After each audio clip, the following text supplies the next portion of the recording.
প্রিভিউতে যে পিকচারগুলো দেখতে পেলেন এই ধরনের ফটো কিন্তু প্রচুর পরিমাণে ট্রেন্ডিংয়ে রয়েছে ফেসবুক এবং ইনস্টাগ্রামে।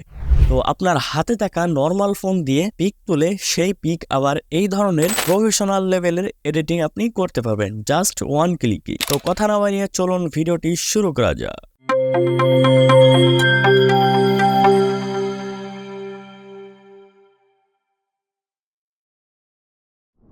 ওই ধরনের প্রফেশনাল ফটো এডিটিংয়ের জন্য আমাদেরকে একটি অ্যাপ্লিকেশন প্রয়োজন হবে, সেটি হচ্ছে ফটোরুম। তো ফটোরুম আমরা কিন্তু প্রিমিয়াম ভার্সন ইউজ করব।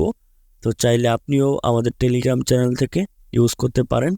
তো ফার্স্ট অফ অল আমি ফটোরুম অ্যাপটি ওপেন করে দিব। ওপেন হওয়ার পর নিচে আমরা দেখতে পারবো যে ফটোরুম লেখা স্টার্ট ফ্রম ফটো এই অপশনটাতে ক্লিক করে দিব। ক্লিক করার পর আমাদেরকে গ্যালারিতে নিয়ে চলে আসবে। তো আপনি যে পিকটি এডিটিং করতে চাচ্ছেন সেই পিকটার উপর আপনাকে ক্লিক করতে হবে। সেই পিকের উপর ক্লিক করার পর আপনি যে পিকটি এডিটিং করবেন সেই পিকটার উপর ক্লিক করে দিবেন। তারপর আপনাকে এমন একটি ইন্টারফেসে নিয়ে চলে আসবে। তো অলরেডি কিন্তু ফটোরুমে তো যারা পুরাতন তারা তো বুঝতেই পারছেন যে ফটোরুমে কিন্তু এইভাবে করেই ব্যাকগ্রাউন্ড রিমুভ হয়ে যায় যে কোনো ফটো ক্লিক করলেই। তো এখন হচ্ছে আমাদেরকে ক্লিক করতে হবে যে এআই ব্যাকগ্রাউন্ড এই অপশনটাতে ক্লিক করতে হবে।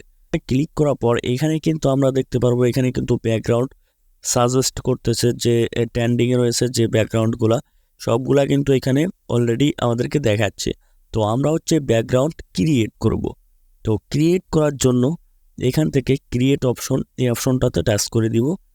তারপর এমন একটি ইন্টারফেসে আপনাকে নিয়ে চলে আসবে। তো এইখানে কিন্তু আপনি 3 সিস্টেমে এখান থেকে এডিটিং করতে পারবেন, অথবা ব্যাকগ্রাউন্ড সুন্দর সুন্দর ব্যাকগ্রাউন্ড দিয়ে কিন্তু এডিটিং করতে পারবেন।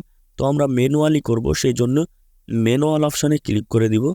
ম্যানুয়াল অপশানে ক্লিক করার পর এখানে আমাদেরকে একটি প্রম্পট এখানে লিখতে হবে। এখানে আপনি দেখতে পাচ্ছেন তো প্রম্পট লিখতে হবে। তো আমরা আপনাদেরকে 3টা প্রম্পট কিন্তু লেখা এই ভিডিওর ডেসক্রিপশন বক্সে দিয়ে দেব, অথবা আমাদের টেলিগ্রাম চ্যানেল থাকবে। আমাদের টেলিগ্রাম চ্যানেলে যদি আপনি যান সেক্ষেত্রে ওইখান থেকে কপি করা কিন্তু সব থেকে সহজ হবে। সেজন্য আমি আপনাদেরকে সাজেস্ট করব ওইখান থেকে আমাদের টেলিগ্রাম চ্যানেল থেকে ওইখান থেকে আপনি প্রম্পটটি কপি করে নিয়ে চলে আসবেন। তো আমি এইখান থেকে সেই প্রম্পটটি এখানে কপি পেস্ট করে দিয়ে দিলাম। তো একটা প্রম্পট এখানে আমি লিখে দিলাম। তো এটিও কিন্তু আমাদের টেলিগ্রাম চ্যানেলে পেয়ে যাবেন, অথবা এই ভিডিওর ডেসক্রিপশন বক্সে পেয়ে যাবেন। কেন আমাদের টেলিগ্রাম চ্যানেল থেকে আপনি কপি পেস্ট করে নিয়ে চলে আসবেন। তো এখন হচ্ছে আমাদেরকে নিচের দিকে জেনারেট ইমেজ এই অপশনটাতে ক্লিক করতে হবে। তো আমি এই জেনারেট ইমেজে ক্লিক করে দেব। তো এখানে কিন্তু অলরেডি এডিটিং হওয়া শুরু হয়ে গেছে। এখানে দেখুন কি চমৎকার চমৎকার কিন্তু ব্যাকগ্রাউন্ড এখানে চলে আসছে এডিটিং। তো এখন হচ্ছে আপনার এই চারটা যদি পছন্দ না হয় সেই ক্ষেত্রে জেনারেট ফর মোর এই অপশনে আবার ক্লিক করে দিবেন। তারপর কিন্তু আমাদেরকে আরও 4টা এখান থেকে জেনারেট করে দিবে। তো এই 4টা না পছন্দ হলে তো আমাদেরকে আবার এখানে জেনারেট ফর মোরে ক্লিক করলে আরও 4টা আমাদেরকে জেনারেট করে দিবে। তো চমৎকার চমৎকার ব্যাকগ্রাউন্ডে ছবিগুলো চলে আসছে। তো আপনার যেটা পছন্দ হবে সেটার উপর ক্লিক করবেন।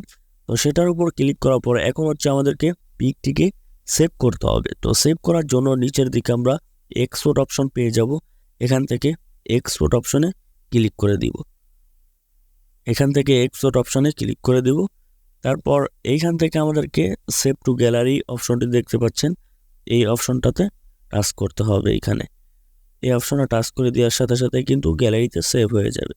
এই ফটোরুম অ্যাপটি কিন্তু আমাদের টেলিগ্রাম থেকে আপনারা চাইলে ইউজ করতে পারেন। টেলিগ্রাম চ্যানেল লিঙ্ক এই ভিডিওর ডিসক্রিপশন বক্সে থাকবে, এখানে ক্লিক করে আমাদের টেলিগ্রাম চ্যানেলে অবশ্যই কিন্তু জয়েন হয়ে যাবে। আজকের ভিডিওটি এই পর্যন্তই। যদি ভিডিওটি ভালো লেগে থাকে অবশ্যই একটি লাইক করবেন, চ্যানেলটি সাবস্ক্রাইব করবেন, ভিডিওটি শেয়ার করে দিবেন। ধন্যবাদ। সুস্থ থাকবেন, ভালো থাকবেন।